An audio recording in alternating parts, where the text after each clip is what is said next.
Hi, I'm Fangirl, and today I'm here to read Scum Self-Saving System Volume 1. Well, not obviously the full volume, because I would be here a little while.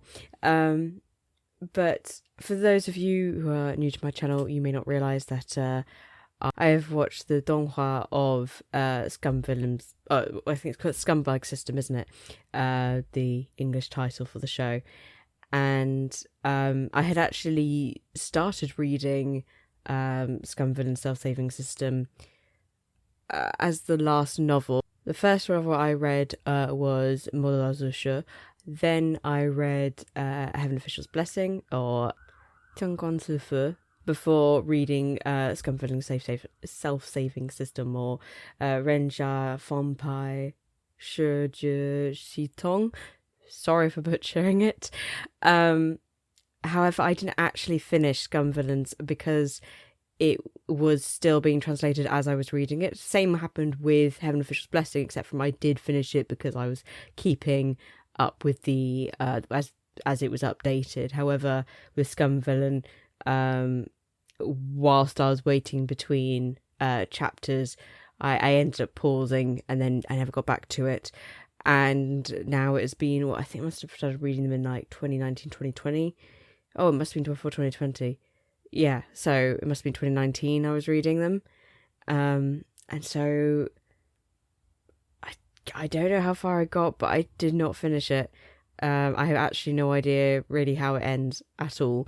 And as I said in my donghua reactions, I remember some of the key plot points and the key events that happened, but actually, to be fair, it was most of the stuff that was covered in the donghua. There's obviously a couple of extra pieces, but I really can't remember any details of any scenes, any dialogue. And I think because I was reading so much Danmai at the time, I started getting them kind of mixed up. Like in my memory, I've got them slightly mixed up, so I can't remember like details really at all from the novel.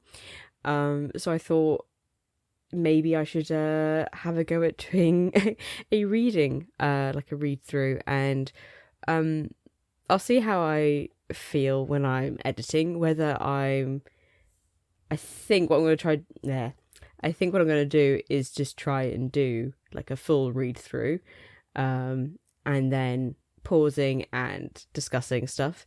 So to begin with, my discussions might be a little bit of comparison with the donghua, though it has been a little while since I watched the donghua, but it might be more of a discussion of what I really liked. And I will let you know if I do start making predictions, whether or not I have any idea. If I'm actually making predictions, it's unlikely I'm remembering, and that's why. I will say if I remember that something's going to come up, but I won't like disguise it as a prediction.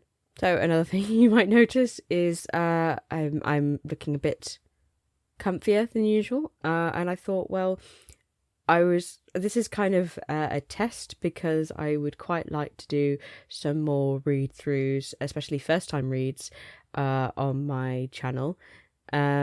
One series which I'd really like to do is The Case Files of Julia Richard, which I've read the first 4 volumes, but not beyond that. I'm really enjoying the series, and actually I think it'd be quite fun to read through together. Another one is, for Christmas, I've been given the first 2 volumes of The Husky and His White Cat Shizun. Again, I so apologise for all my Chinese pronunciations. I am really not familiar with Mandarin. I will try my best to remember how to pronounce things. I have got headphones on, and you realize you'll see part of that is because the noise cancelling, so I'm not getting distracted by external sounds. Another one is actually so that if I get really stuck, or if I'm very conscious that I don't know how to even begin pronouncing a word, I will do a quick Google, but that's only for when I'm like truly lost. Sorry, this is a bit of a rambling start, but I'm trying to, again, I've said this in previous videos before, trying not to make things scripted. I mean, they weren't really scripted before, but trying not to overthink what I'm saying. So yes, this is what happens. It turns a bit rambly. But yes, so I hope you'll enjoy going through this with me. As I said, like, it's now been 3 to 4 years since I read the translation of this series. I have got the series as well as the Modazushi and Modazushi and Chungon Sufu, but part of the reason why I started doing this is actually I've been really enjoying listening to Ramonia Black and Gay Watch read through the novels, and actually I thought I'll explain this when I do my season 2 Heaven Officials Blessing, but reactions. But essentially, in my first season reactions, I was saying, it'd been so long since I read it that I remember, similar to this, I remember key points. I remembered more of them from Heaven Official's Blessing just because I loved the story. Like, I was obsessed with it when it was being translated. But like smaller things and certain characters I couldn't remember. However, because I've been listening to Ramonia Black and Gay Watch read through it, there's no way I was going to do a read through of it, and I'll be quite open when I do my reactions that because I've been keeping up with their read throughs, that I've got quite a lot of the novel like fresh in my mind, so there won't really be many predictions and stuff coming up in them, except from things like maybe predicting what they will and won't show maybe, but nothing plot wise being predicted. Other than that, so I'm trying out this as a cozier kind of reaction because I really like reading, especially in the evenings or early mornings, and I like doing it when comfortable because why not? So yeah, I'm going for a slightly cozier feel in this, and then hopefully if this goes well and I'm not like, I don't destroy my self-confidence, I will try doing some more series, and you can look forward to those. A few weeks ago, I did have a flu and I am recovering from that. So if there are weird cuts, that's probably because I've had some mild coughs, or hopefully mild coughs, and I'm just cutting them out to save your ears. Yeah, I think that's it. Just gonna, forewarning, apologise in advance for any pronunciations. I'm also just bad in general with English, so even if it's an English word, well, again, some of them I might have to check. And I just, apologies in advance. There's also the whole thing of British versus American pronunciations, and I mix them up. So I might do some things the British way and some things the American way, just depending on how the most common way I've heard it said normally sticks in my mind. Some words I might have only read and never actually heard, and therefore I might be pronouncing them completely wrong without even knowing them. Yeah. This is going to be a real show of how poor my reading skills are. But yeah, I'm, in terms of planning, again, not really done a huge amount of planning. It's kind of like, the main reason I've done this actually is because Gay Watch is about to start reading the Scum villain as well, and I was going to start watching her stream, and then I thought, oh, if I start watching that, then I also can't react to this because I will have heard it before I'm reading it, so that doesn't work that way around. So I'm going to read and then be able to listen to the stream, so and actually see her reaction to it, so I'm very excited about that. I think we'll just see how far I get, because it's getting quite late. I might have to stop suddenly and maybe resume at a later point. So I think otherwise though, each chapter is about 60 pages long. Some a little shorter. So I'll have a go at reading the first whole chapter. Sorry. So I'll have a go at reading the first whole chapter. But if I stop part way, it might be because my throat can't handle it, as it's recovering still, or it gets too late and I have to be quiet. So we'll see what ends up happening. But we'll have a go at trying to read the first whole chapter. This is a bit nerve-wracking. So chapter 1 is called Scum. Proud Immortal Demon Way was a male power fantasy of a stallion novel. To be more specific, Proud Immortal Demon Way was a monster-fighting, escapist cultivation novel with an incomparably ridiculous length, a golden finger that broke every rule, and a harem size nearing 3 digits, seeing as every single female character fell for the protagonist. The year's hottest stallion novel, there was no other.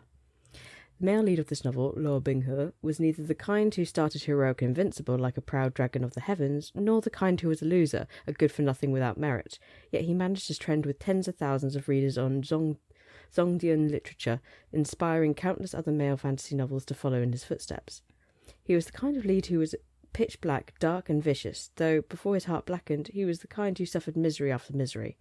Next, let a veteran reader of this novel, Shen Yuan, omit the countless fan-servicey details and concisely summarise the million-word epic for everyone. Immediately after birth, Lo Bing-he was abandoned by his parents, swaddled in white cloth, and put in a wooden basin that was lowered into the Lo River. This occurred on the coldest of days of the year, and it was only thanks to fishermen pulling him out of the water that he didn't freeze to death as a baby. Because he'd been drifting along the Lo in the season when it was choked with thin ice, he was given the name Lo Bing-he. Lo Bing-he spent his early years wandering the streets, hungry and cold, a dreary childhood. A washerwoman who worked for a wealthy family took pity on him, and since she had no children of her own, she adopted and raised him as her own. Mother and son were poor, and they suffered much humiliation at the hands of their rich patrons. Growing up in such an unhealthy environment became the foundation of Lo Bing-he's future twisted personality post-darkening, his inclinations to fight over every scrap, seek revenge for the smallest grievance, and hide murderous intent behind a smile. Once, he withstood the beatings of the family's young masters for a bowl of lukewarm meat congee. In the end, he was still too late, and he failed to give his adopted mother even a single taste before she died. By complete coincidence, he was selected for training by one of the cultivation world's 4 great sects, Zhangqiang Mountain. There he apprenticed under the Xue Ya sword, Shenqingqiu.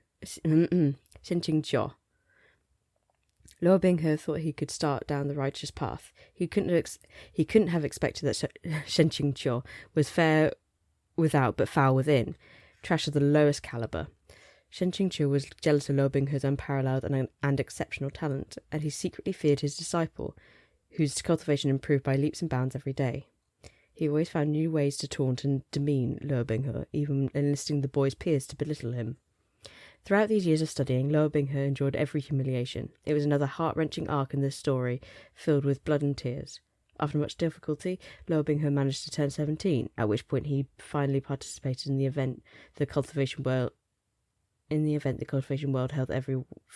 held once every 4 years, the Immortal Alliance Conference. However, at the conference, Lo Bing-he fell victim to Shenqingqiu's scheming, and he tumbled into a crack in the boundary between the human and demon realms, the Endless Abyss. That's right, only then did the story truly begin. Not only did Lo Bing-he survive, but within the Endless Abyss he found his personal sword, the peerless mystical blade, Shin Mo. He also learned the truth of his origins. As it turned out, Lo Bing-he had been born to the demon realm's saintly ruler and a woman of the human realm. Within his veins flowed the blood of the ancient, heaven-fallen demons as well as that of the human race. His birth father, Jianglang Jun, had been sealed beneath a great mountain, trapped for all eternity. His birth mother had been a disciple from a righteous cultivation sect, but shortly following Jianglang Jun's sealing, she had been expelled on suspicion of having secret ties to demons. She had died from a postpartum hemorrhage after giving birth to Lo Bing-he, but prior to her death she had set her son adrift from the lonely ship she'd birthed him on. It was the only way she had been able to give Lo Bing-he a chance to survive. Lo Bing-he had used Shin Mo to release his body seal on his demonic blood. Then, within the dark abyss, he single-mindedly cultivated and enlightened himself to otherworldly techniques before heading back to Zhangqiang Mountain sect. From there on out, Lo Bing-he steadily headed down his dark path, never looking back. Every single one of his old enemies suffered great torment and died a horrible death by his hand. With his steadily improving ability to lie and scheme, Lo Bing-he won the trust of many people, feigning compliance while secretly plotting against them. He seized power and rose in position, beginning a reign of terror. As the story unfolded, Lo Bing-he's heart blackened further and further. He returned to the demon realm and inherited the position of saintly ruler. Yet, unsatisfied, he began to eradicate each one of the human realm's great righteous sects, bathing them in blood, annihilating all who opposed him. In the end, Loa Binghe became a legend spoken of for generations of immortals and demons, hailed for his unification of the three realms, the uncountable size of his harem, and his boundless number of descendants. Dumbfuck author, dumbfuck novel. With his dying breath, Shen Yuan spat his final curse. I love him. Who could have imagined that upstanding young man like him, who had properly purchased the website's VIP currency and read the novel's official version, would find himself persevering before his untimely death to finish a stallion, so money-grubbing and overly padded that it left him speechless with rage? How could he not curse? Proud Immortal Demon Way, by airplanes shooting towards the sky. Just look at that euphemistic handle smacked you in the face with dirty feeling. Grade school level writing with landmines everywhere, breaking all suspension of disbelief. And Shen Yuan couldn't bear to call that incoherent mess of a world the author had built a cultivating setting. What kind of cultivation world had people using horses and carriages all day? What kind of cultivation world had people who, after achieving an Edia, still needed to eat and sleep? What kind of cultivation world had an author who occasionally mixed up even the stages of the foundation establishment and nascent soul? So here's an example of a word which is British and American, so I said nascent, but it's nascent in British. When faced with the protagonist, every single character acted like his total edgelord aura had devoured their intelligence, especially Lo Binghe's master, Sen Jing-cho, that idiot among idiots, scum among scum. His only purpose was to dig his own grave, and he hadn't even managed to finish before he was killed by the protagonist instead. So why had Shen Yuan started this book, even going so far as to read it to the very end? Don't misunderstand. Shen Yuan didn't enjoy degrading himself. The reason he had persisted was also what had caused him the most frustration. This novel had an incredible amount of foreshadowing, plot lines everywhere, mystery after mystery, layer upon layer of red herrings, and at the very end, not a single one paid off. It was enough to make him want to puke a fountain of blood. Why were there priceless herbs, spirit elixirs, and peerless beauties everywhere, like they didn't cost a cent? Why were the villains' speeches and poses as they dug their graves and got off all exactly the same? The dozens of maidens barely glimpsed, all of whom agreed to enter the harem. What happened to them? All right, skipping that last one for the moment. Who had been the culprit behind the scores of atrocities? Exactly what was the purpose of the unending list of characters so hyped up for being awesome and without equal? Why didn't they make an appearance, even at the very end? Towards the sky bro, airplane bro, great master. Can we have a discussion? Fill in plot holes, okay? Shen Yuan felt like he could have come back to life with the power of sheer rage. In the endless darkness, a mechanical voice sounded by his ear. Activation code, dumbfuck author, dumbfuck novel. System automatically triggered. The tone reminded him of Google Translate. Who is this? Shen Yuan looked around. It seemed like he was floating in a virtual space, one so dark that he couldn't see his hand before him. The voice came from all directions. Welcome to the system. This system operates in line with the design concept. You can, you up. No can, no BB. We hope to provide you with the best possible experience. It is our sincere wish that during your time you can fulfill your desires and, in accordance with your wish, transform a stupid work into a magnificent, high-quality, first-rate classic. We hope you enjoy. In the midst of his ensuing vertigo, a man's voice asked lightly beside him, Shitty? Shitty, can you hear me? Shen Yuan shuddered and settled his mind, forcibly peeling open his eyes. The scene that appeared before him was a massive whirling flurry. It took a while for everything to finally coalesce and slowly become clear. He lay on a bed. Looking up, a white, gauzy canopy hung overhead, with finely crafted perfume pouches dangling from the four corners. Looking down, he wore a white robe of an ancient style. Next to the pillow lay a paper fan. Looking to his left, a handsome, elegant young man dressed in Xuanduan formal robe sat by his bedside, looking at him with concern. Shen Yuan closed his eyes, then sharply reached for that folding fan and opened it with a snap. He lightly waved it, fanning away the cold sweat pouring down his face. The man's eyes lit up with joy. Shit, he finally woke up, he said warmly. Do you have any discomfort? Nothing too bad, Shen Yuan said with some reservation. The information overload was a bit much. He dazedly tried to sit up. As he did, the man quickly reached out to support his back, letting him lean against the headboard. Having read many of Zhong Jian's transmigration novels, Shen Yuan had long ago resolved that, if he one day woke up to find himself lying in a strange place, the first words out of his mouth before he understood what was happening definitely wouldn't be of carefree giggle and, "Are you filming a movie? The props look so real. Your crew's really giving it their all." I.e., the words of a person slow-wittedly trying to find their footing. Rather, Shen Yuan concentrated on acting like he'd just woken up, expression absent-minded. Where is this? The man startled. Did you sleep yourself into a trance? This is your Ching Ching peak. Internally, Shen Yuan was shocked, but he continued to act muddled. Why was I asleep for so long? Ugh. Oh my god. I'm also very excited to see the art because I've had these books but I've not actually looked at them. So we've got first piece of art of Shen Qingqiu or Shen Yuan waking up. There we go. That's what I wanted to ask you. You were in perfect health, so how did you suddenly come down with a high fever? I know that with the Immortal Alliance conference approaching, you've been training your disciples and are anxious to see results, but with Zhangchong Mountain being such a well-established and renowned sect, even if one of our own didn't attend this time, no one would dare question us. Why concern yourself with empty words? The more Shen Yuan listened, the more something felt off. Why did these lines sound so familiar? No, why did this setup seem so familiar? The man's next sentence, single and earnest, confirmed all his suspicions. Qing Qiu, Shidi, are you listening to Shishong? At this moment, something dinged, and the mechanical Google Translate-like voice from his dreamscape spoke again. The system was successfully activated. Bound roll. Lobing his master, Zhangchong Mountain Sex Peak, Lord of Qingqiu. I'm so sorry. Zhangchong Mountain Sex Peak, Lord of Qingjing Peak, Shenqing Qiu. Weapon, the sword Xiuya. Starting B points 100.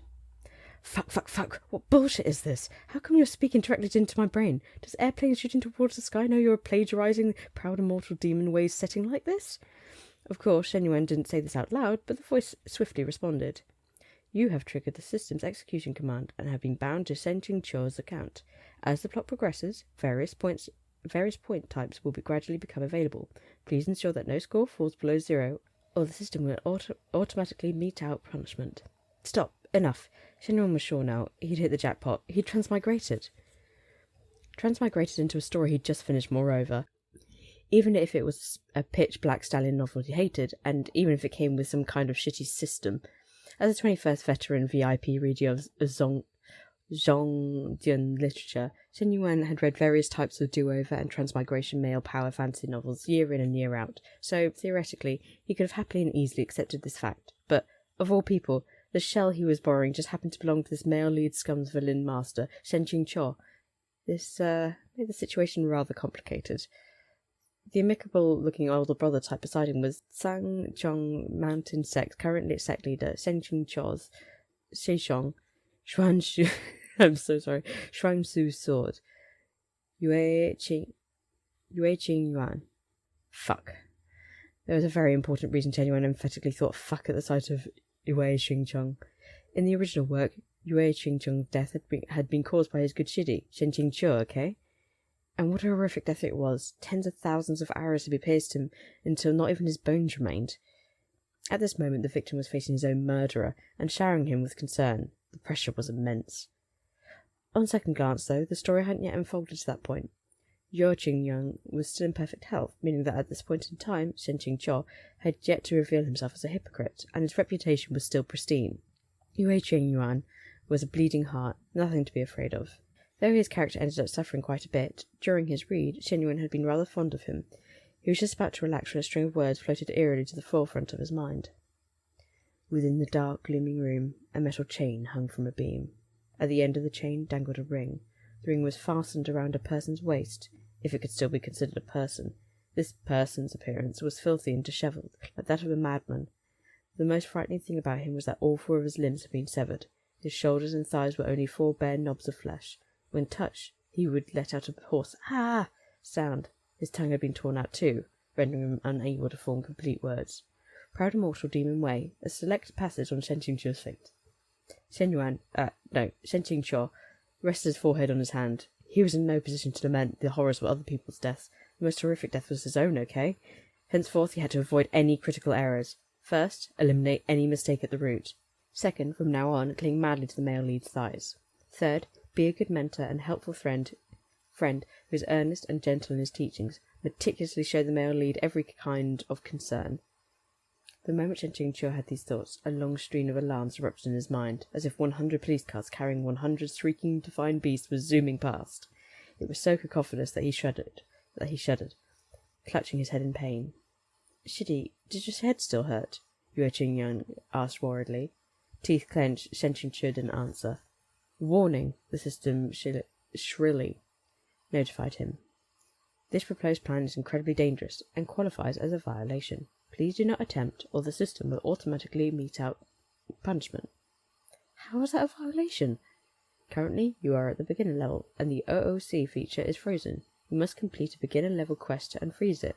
Before unfreezing, any act in violation of the original Shen Qingqiu character settings will result in a deduction of a fixed number of B points. As a semi-otaku, Shen Qingqiu had seen a number of fanwork-related terms here and there. You know what I mean. So, of course, he knew the definition of OOC. Adjective acronym for out of character, defined as breaking character or acting in a way inconsistent with the character's canonical personality. In other words, before that whatever feature gets unfrozen, my behaviour and actions can't differ from what Shen Qingqiu would do? Correct. The system had already let him transmigrate into Shen Qingqiu's shell, replacing him, but it still cared about a detail like being OOC. You just said something about how the point can't fall below 0. If they do, what happens? You will automatically be deported back to your original world. Original world? But in Shen Yuan's original world, his body had already expired. In other words, if he lost all his B or whatever points, what awaited him was, in short, death. Well, if he had just ignored the male lead and avoided doing anything, things would be fine, right? He raised his head and scanned the room. Among the disciples waiting on him by his bedside, he didn't see anyone that matched Lo Binghe's description. Feigning unconcern, he said, "Where is Lo Binghe?" Yue Qingyang paused, giving him a strange look. Shen Qingqiu remained straight-faced, but was secretly filled with glee. Was it possible that time wasn't right? That the male lead had yet to apprentice the Xiangzhong mountain set? "Shitty, don't be angry," said Yue Qingyang. An ominous premonition stirred in Shen Qingqiu's heart. Yue Qingyang aside, "I know you don't like him, but that child's already worked hard enough, and he hasn't made any significant mistakes. Don't punish him any further, all right?" Hearing this, Shen Qingqiu's lips felt dry. He wet them and said, "You can just say it. Where is he?" Yue Qingyang was silent for a moment. "Whenever you've finished stringing him up and beating him, haven't you always shut him in the woodshed?" Shen Qingqiu's vision went dark. In his previous life, Shen Yuan had been well off growing up, and he'd basically qualified as a modest example of a second-generation rich kid. His 2 older brothers had been set to inherit the family business, and he doted on his little sister. The entire family had been very close. From early on, he'd known that, even if he'd idled the rest of his life away, he'd never want for food. Perhaps due to this carefree upbringing, devoid of either competition or pressure, he became to believe that ranking in the top 10 of a competition was good enough, so long as it had more than 10 people. Therefore, he'd never understood what scum villains like Shen Qingqiu were thinking as they dug their own drays. The original Shen Qingqiu had both training in cultivation and the qualifications to prove his experience, not to mention the self-restraint to put up a facade. He wanted it for neither standing nor reputation, and with the support of the world's largest sect, he would never want for money either. So why did he have not even a speck of the poise expected of an immortal? Why did he act like one of those bitter courtyard complex combines that's got a... concubines. Got a footnote. Refers to the complicated courtyard compounds of rich families in old China. Generally, once a concubine enters a family, they can't leave the area, which can contribute to bitterness and a feeling of being trapped. One of those bitter courtyard complex concubines with too much time on their hands. Why was he so unable to tolerate the main character, no matter how innocuous his behaviour, and why did he spend day in and day out scheming up new torments for him, even getting others to do so in his place? Even if Lo Binghe was blessed with heavenly talent, and even if his aptitude was exceptional to the point that he was more or less cheating, there was still no need to envy him to that extent, you know? Still, the blame didn't really lie with Shen Qingqiu. It lay with the author. These types of villains were everywhere in the novel, as numerous as carp in a river. It was just that Shen Qingqiu's character had been especially detailed and especially rotten. What could you do, though? The ultimate boss of this book was the protagonist himself. How could a firefly outshine the sun and moon? The cultivation world had dubbed Shenqingqiu the Shuya sword, so naturally he had the appearance and bearing to match. Even now, glancing left and right into a blurry bronze mirror, Shenqingqiu was quite satisfied with what he saw. I love the fact that Shen Yuan is just so easily just accepts that he is now Shen Qingqiu and just embodies him, his thought process very several pages ago when it stopped being Shen Yuan and started being Shen Qingqiu. It was a fine-featured face with pitch-black eyes and brows, thin nose and lips, and a most scholarly air. Combined with a slender body and long legs, he could more or less be considered beautiful. Though his real age was unclear, this was a cultivation novel. Shen Qingqiu had achieved mid-cork formation, which meant that he perfectly preserved his youthful appearance. He was certainly many times better looking than Shen Yuan's headcanon for him. He still couldn't compare to Luo Binghe. The moment Shen Qingqiu thought of Luo Binghe, he was instantly struck with a pounding headache. He wanted to go see Luo Binghe, who was currently shut in the woodshed, but as soon as he took a single step, that ear-piercing notification rang once more in his mind.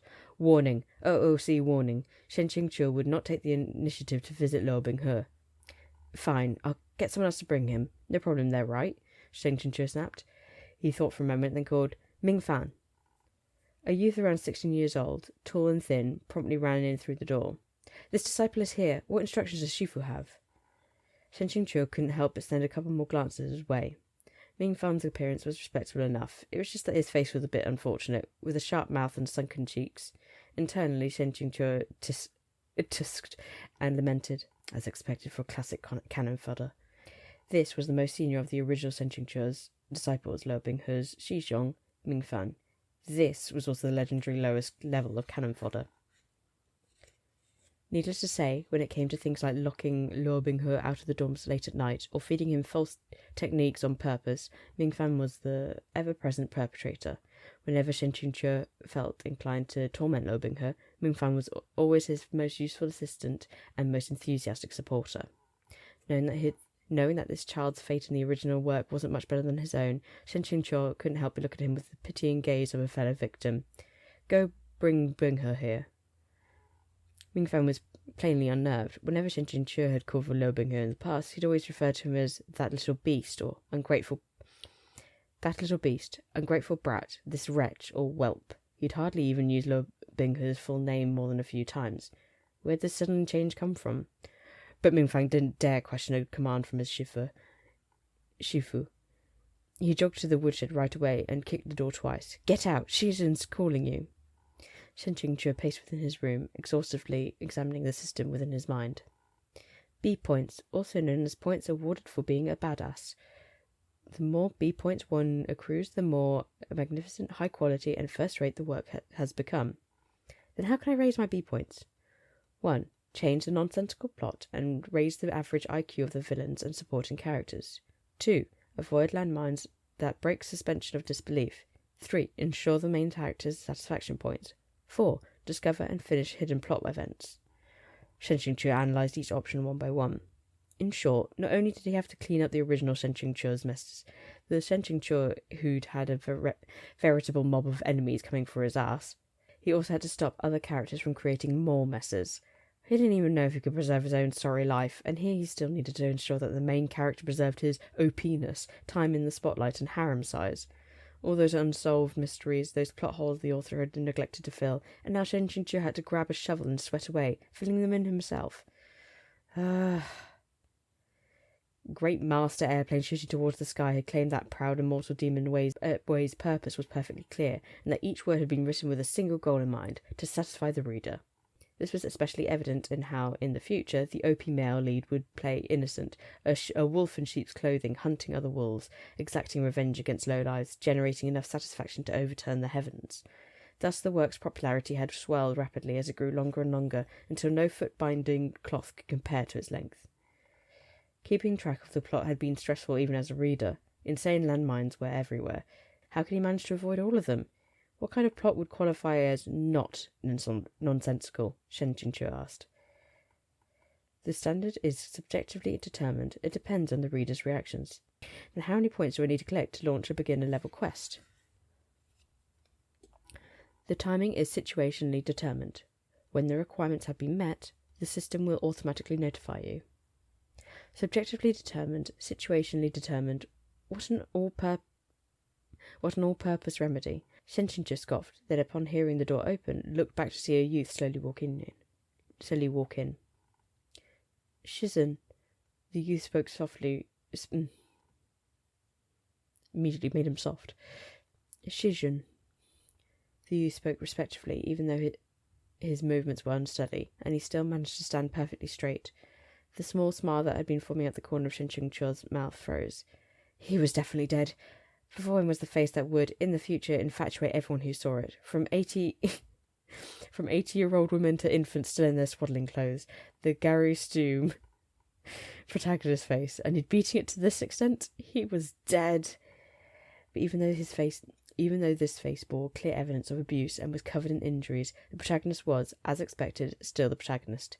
Luo Binghe's 2 eyes were as bright as the morning stars, a tender shoot of a handsome young man. That firm yet humble countenance, demonstrating his noble and unyielding spirit. That pencil straight back and stance, evincing a proud core that would rather break than bend. In that instant, a flood of parallelisms and other stylistic devices flooded through Shenqingzhi's heart, passage after passage, jumbling together into countless stanzas of praise that almost spilled forth out of his mouth. Luckily, Shenqingzhi managed to bring it all in, albeit while internally yelling about how close he'd come. The underlying hardware of this protagonist's halo of excellence was really too much. He almost couldn't hold back. And then we've got the really, really cute picture of Luo Binghe. He's just super cute. And then we've got Mingfang to the side. Who's actually also super cute. I think they did kind of do him a bit of injustice in the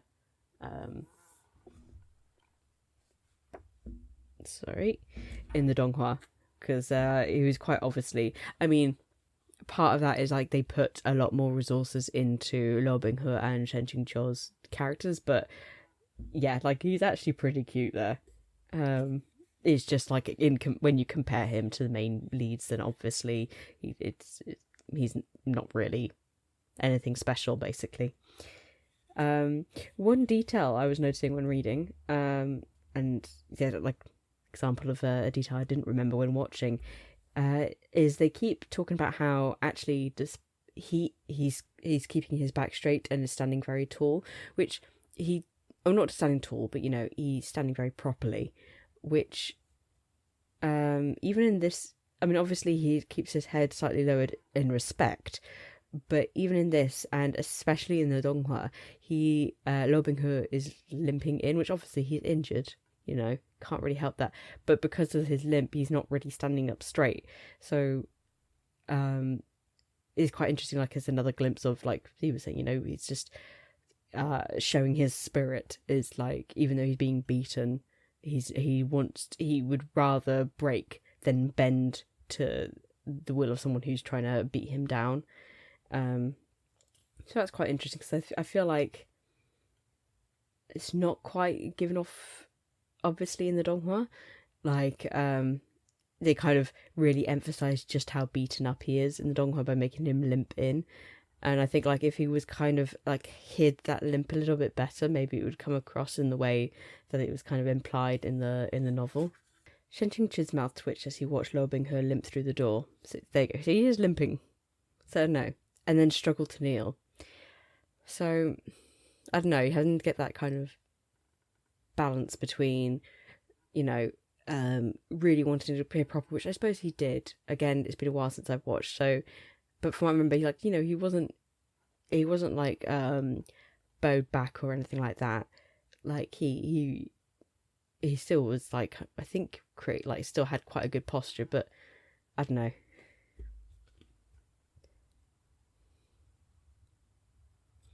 Shenqingzhi's mouth twitched as he watched Luo Binghe limp through the door, then struggled to kneel. I can't afford your submission. If you pay respects to me today, you are definitely going to kneecap me in the future. No need, Shenqingzhi stopped Luo Binghe with a flick of his wrist. He tossed over. No need, Shenqingzhi stopped. Wow. Inflections all over the place. So, things where I'm going to probably also have takes when I completely do the wrong inflections in a sentence. I'm trying, but because I'm not reading ahead, I'm only fixing it when I read the full sentence, if I can see later ahead It's like meant to be something else. No need. Shen Qingzhi stopped lobbying her, and with a flick of his wrist, he tossed over a small bottle. This is medicine. He paused before adding in a mocking tone, Don't let anyone see. They might think my Qingjing Peak abuses its disciples. Shen Qingzhi had assumed his role quickly. Even though he'd done something daringly subversive by handing over medicine, he'd also done it with a nasty attitude. Therefore, it was passably in line with Shen Qingzhi's hypocritical nature, his tendency to do evil while he simultaneously feared others finding out. Indeed, the system didn't send an OOC notification. Shen Qingzhi let out a sigh of relief. Luo Binghe had expected that his master would call him for further instruction. He never would have thought he would be offered medicine. At first he froze, then he respectfully received the small bottle with both hands and said, with honest gratitude, Thank you for the medicine, Shizhen. At this point in time, Luo Binghe's face was still full of innocence, his smile sincere and gentle like the warm dawning sun. Shen Qingzhi stared at it for a while, then he turned his head away. Prior to his darkening, this male lead's personality was that of a model and upright youth. Shine a bit of sunlight on him, and he'd glow. Give him a scrap of goodwill, and he'd return it tenfold. That type. It would not have been an exaggeration to call him a little lamb. This disciple will henceforth redouble his efforts and not let Shizhen be disappointed, Luo Binghe happily continued. No, if you redouble your efforts, I'm guessing your original master would really be disappointed. If Shen Qingzhi hadn't read The Proud Mortal Demon Way, he would have found the sight of this scene heart-wrenching, and he probably would have shed a couple of sympathetic tears for Luo Binghe's plight. As it was, he'd seen everything from beginning to end from an omniscient perspective, so he'd been privy to Luo Binghe's plentiful and colourful thoughts post-blackening. To wit, Luo Binghe's current pitifulness directly correlated to the future ferocity of his wanton laughter as he ground his foot into your head. Though he would wear the mask of a kind and humble gentleman, inside all his thoughts would be about how he'd rip out your tendons, pull out your bones, peel off your skin, and hang it all out to dry. Luo Binghe smiled. Today, the humiliation this disciple once suffered will be returned 100-fold. For injuring my hands and feet, I'll tear off your limbs and grind them to dust. Proud and Mortal Demon Way. Select passage number 2. After that, he had in actual fact carved Shen Qingzhi into a human stick. Binghe, how's your cultivation progress? Shen Qingzhi asked in a deliberately aloof tone as he moved to sit in a sandalwood chair. With that single Binghe, he terrified himself to the point that frightened goosebumps rose all down his back. Luo Binghe's back also shook with a clear shudder, but he still managed a smile tinged with shyness. This disciple is stupid and still failed to understand. That was about right. With a fake cultivation manual, the fact that he hadn't yet suffered a chi deviation was all thanks to his incredible protagonist-level durability. If he'd actually understood anything in that manual, it would have been a miracle. Boy, come hang out with me, Shen Qingzhi yelled within his heart. This master will deliver onto you the correct techniques. That mnemonic system's warning notification started blaring incessantly. I was only thinking about it, Shen Qingzhi said to the system. Of course I know it would be a violation. Out loud, he spoke casually. Today, this master punished you out of his own impatience. After all, time waits for no one. Now that I think about it, you've been under me for a while. How old are you this year? This disciple is 14, Luo Binghe obediently replied. 14, huh? That meant at this point, this master and this disciple, Shen Qingzhi and Luo Binghe, had already passed the incident at the mountain entrance. There, the latter had been forced to kneel as punishment. It meant they had also passed the incident where Luo Binghe's fellow Qingjing Peak's disciples had pummeled him en masse, as well as the incident where he'd back-talked Shizhen and been strung up and beaten, in addition to the incident where he'd ruined the Peak's talismans and been punished with hard labour. Such a glorious track record. Shen Qingzhi waved goodbye to his last hope of survival. Shen Qingzhi rested his forehead on one hand and waved Luo Binghe away with the other. I wish to be alone.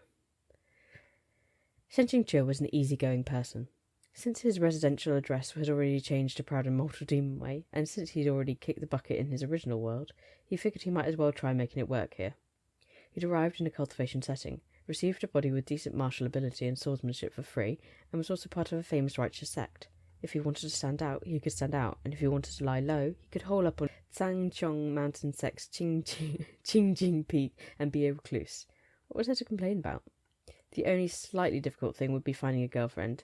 In this sort of male power fantasy stallion novel, any woman inevitably belonged to the male lead, and as long as she wasn't ugly, male lead, as long as she wasn't ugly. Everyone knew this. Still, Shen Qingqiu was a man of few needs. He would have been satisfied just idling away to a ripe old age. In that way, it wouldn't be that different from how his previous life had been going. However, while Lo Binghe was a factor, making a name for himself was right out. If Shen Qingqiu remained anywhere near the original work setting, even if he found some non-existent paradise to seclude himself in, once Lo Binghe took power, he'd still be able to carve Shen Qingqiu into a human stick.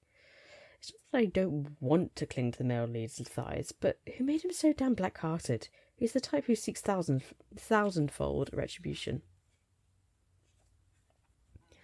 After his daily cursing at Great Master Airplane, Shen Qingqiu quickly set out some goals. In short, familiarise himself with his environment, work with the system as much as possible, diligently pursue more accomplishments, earn B points, and unfreeze the OOC function as soon as possible.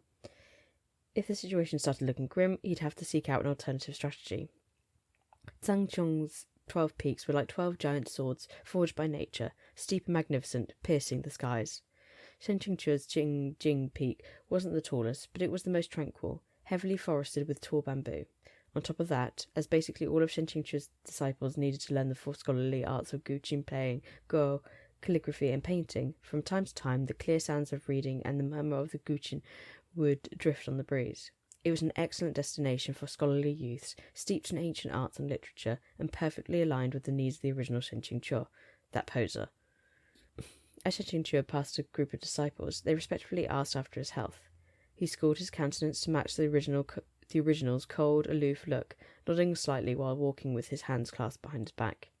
He managed to get by with this, troubled only over how he was supposed to match the book's names to these wavering faces. This wasn't Shen Qingqiu's most pressing concern, however. That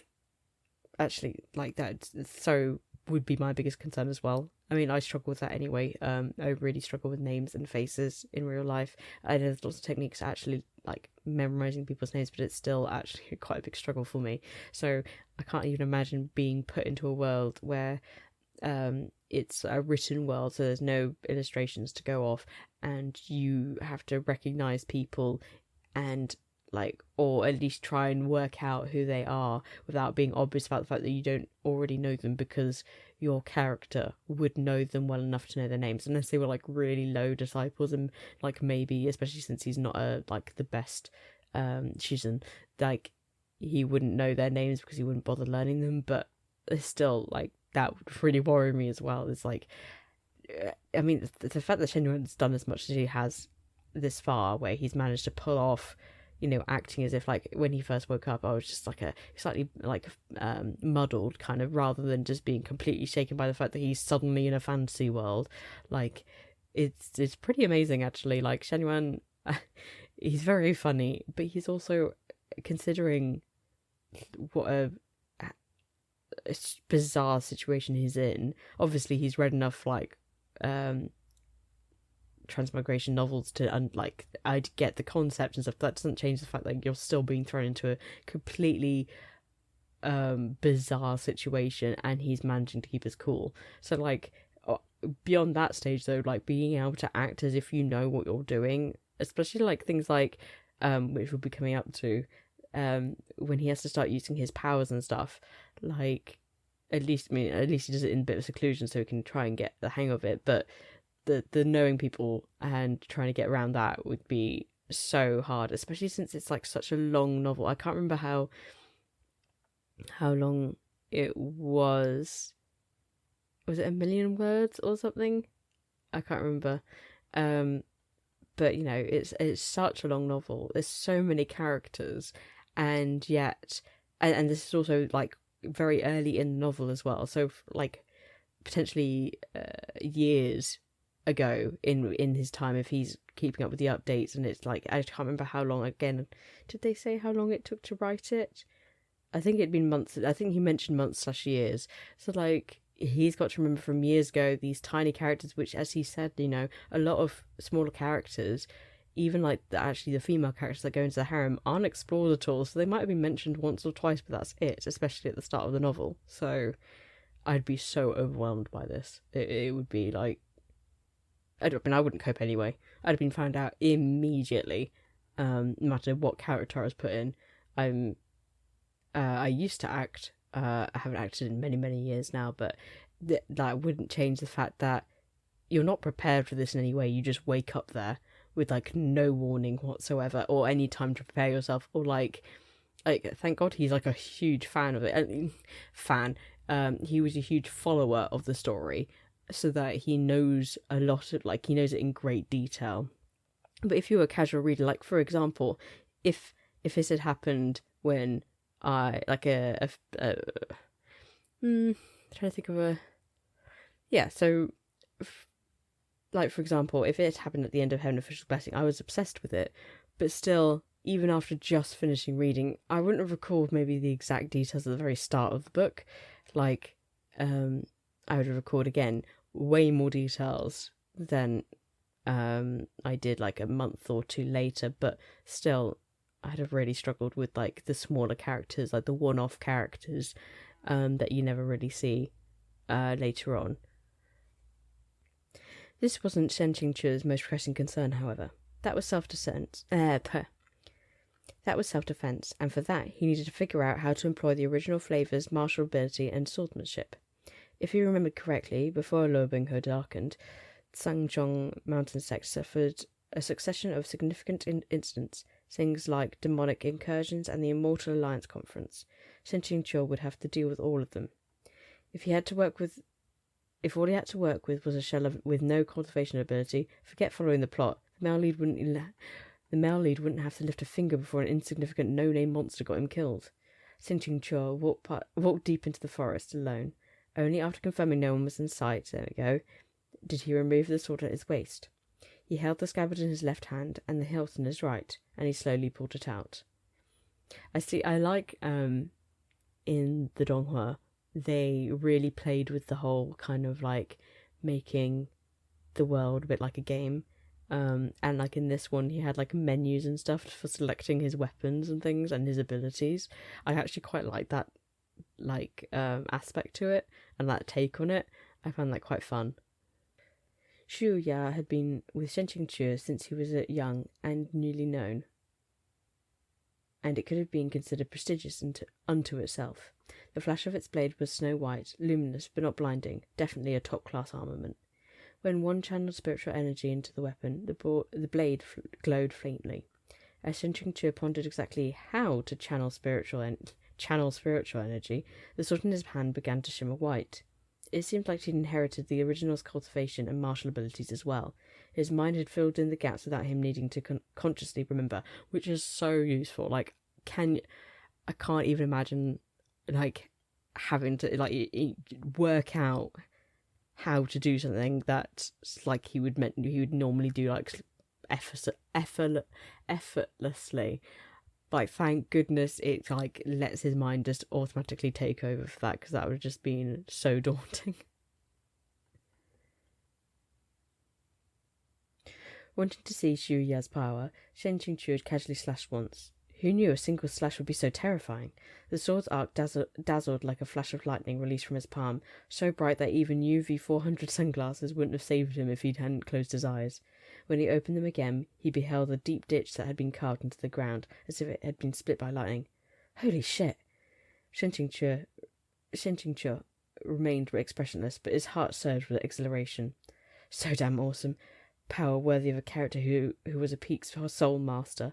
With this level of cultivation, if he diligently trained for the next 20 years, maybe in the future, as a last resort, if he absolutely had to face that overpowered Luo Binghe, he might just be able to flee in disgrace.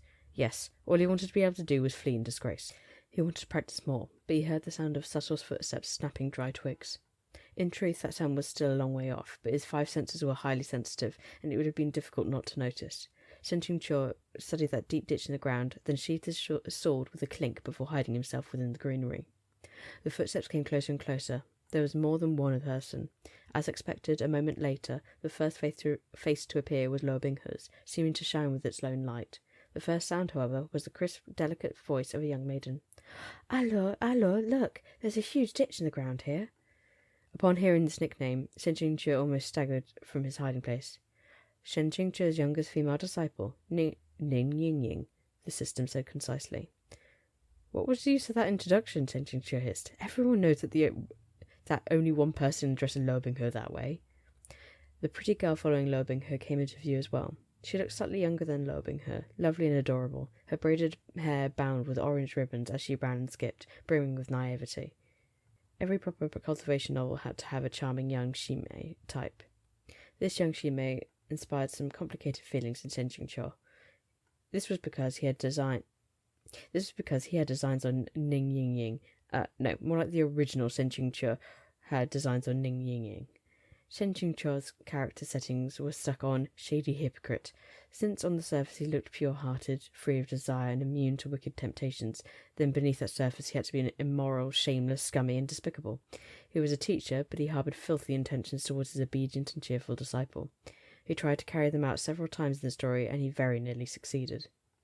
One can, however, imagine the result of daring to try to get a taste of the male lead's woman. While reading, Shen Qingzhe had thought it was a little strange that Luo Binghe hadn't tried to castrate the creep. His failure to do so absolutely didn't jive with Binghe's dark charm. So he'd gone to the comment section and joined the mob in flooding with a poster to the tune of "Please castrate Shen Qingzhe. No castration, we unsubscribe."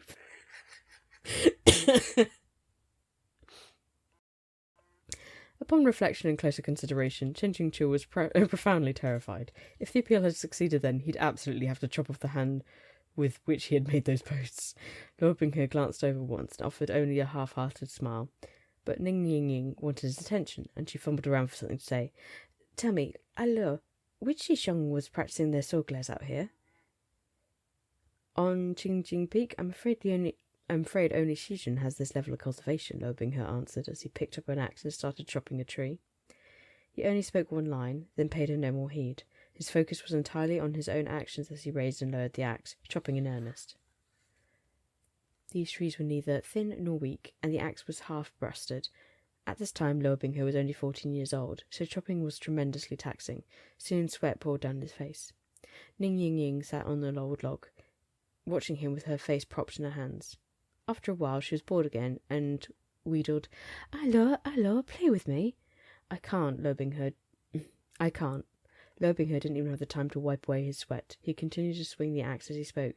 Xizong told me that after I finish chopping today's wood, I also have to carry the water. If I finish chopping quickly, I can clear out some time to meditate. Xizong are really awful, always making you do this and that. It looks to me like they're bullying you on purpose," Ning Yingying pouted. "Humph, I'll just go and tell Xizhen. Once I do, they won't dare bully you any more." Until this point, Shen Qingzhe had been treating this experience like he was at a shoot for a scene of Proud Immortal Demon Way drama, just passing through, and enjoying a tale of two childhood sweethearts. Upon hearing this, he paled in shock. No, you absolutely can't tell me. What am I supposed to do? I can't be OOC. Who exactly should I punish? But at this time, even while the young Luo Binghe was experiencing the full depth and breadth of humanity's hardships, he still had the pure heart of a white lotus. He shook his head at Ning Yingying. "Absolutely don't. I don't want to trouble Xizhen with these small matters. Our Xizhen don't mean any harm. They just see that I'm young and want to give me more chances to train." In that instant, Shen Qingzhe could almost see 10,000 rays of light behind Luo Binghe. He couldn't help but back up 3 steps, unable to look directly at a male lead who had achieved such a transcendent state of being, who'd attained such profound enlightenment. While Ning Yingying chattered, Luo Binghe finished chopping his quota of wood. Putting the axe away, he found a random patch of relatively clean ground and sat down cross-legged with his eyes closed. Inside his heart, Shen Qingzhe released a long sigh. In truth, even during the early, misery-ridden part of the storyline, the protagonist's overpowered nature had already started to emerge.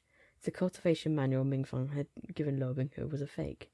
The more he trained by following it, the more his techniques should have degraded as they were absolute rubbish. Should have degraded until they were absolute rubbish. But with his peerless talent and his body's half-demon blood, Luo Binghe had managed to eke out a path of his own by complete accident. It was entirely unscientific. While Shen Qingzhe sighed, there came the sound of another set of jumbled footsteps.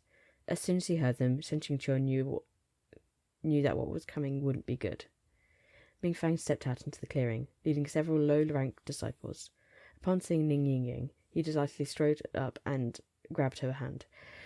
Xiao Mei, I finally found you. How could you come to a place like this without saying anything? The backside of the mountain is so large. What if some dangerous beast or poisonous snake leapt out? Come, Xisheng has something fun to show you. Naturally, Mingfang saw Luo Binghe silently sitting nearby, but he ignored the other boy as if he were nothing but air. However, Luo Binghe, being very well mannered, opened his eyes and spoke. Xisheng. I'm not afraid of poisonous snakes or dangerous beasts, Ning Ying giggled. Besides, isn't Luo with me?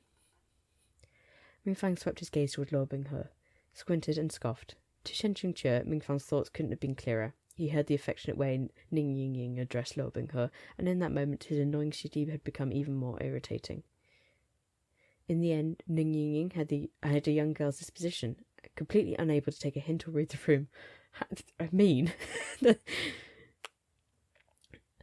What fun thing does Xisheng have? She asked, head tilted. Hurry up and show me. Mingfang became more smiles. He unfastened a deep green jade ornament from his waist and held it in front of her. My family just came to visit, and they brought me lots of high quality and interesting little trinkets. I thought this one was particularly pretty. I'll give it to you. Ning Ying took it from him and examined it closely in the sunlight, shining through the leaves. Well, do you like it? Mingfang asked eagerly. From his hiding place, Shen Qingqie finally remembered. This was that scene. Not good. He shouldn't have come. Danger! He couldn't be blamed for not remembering clearly. How could someone who'd cursed dumbfuck author dumbfuck novel remember ancient content from the beginning of a serialized novel that had been running for 4 years and covered in a narrative span of 200 years? He'd spent 20 days binging the novel from start to finish, so he'd clean forgotten what wonderful arc of pointless abuse that covered Luo Binghe's begins at the set decay. There we go. So that answered all my questions from earlier. So the novel took 4 years to finish, being written, spanned 200 years inside the novel, and he had binged it for 20 days. So he hadn't been reading it for years. He'd only just...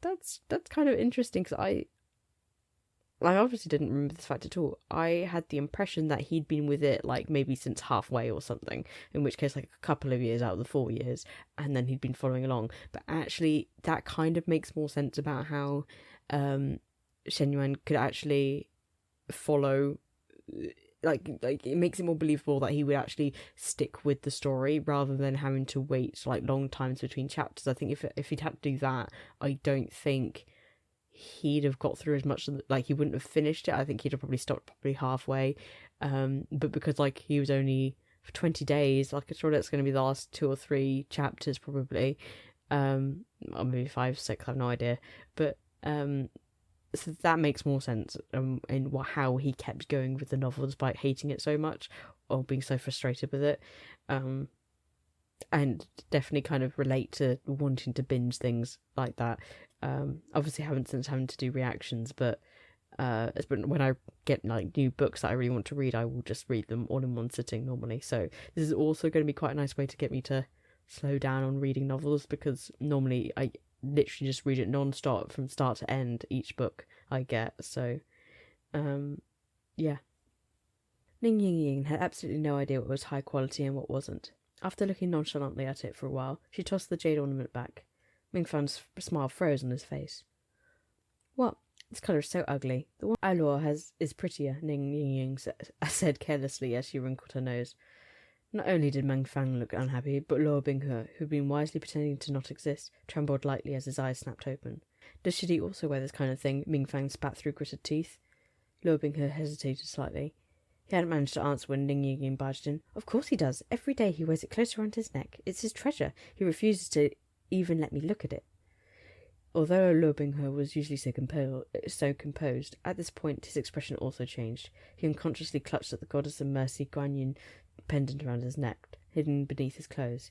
Your IQ and EQ, young lady. The male leader's taking all the collateral damage.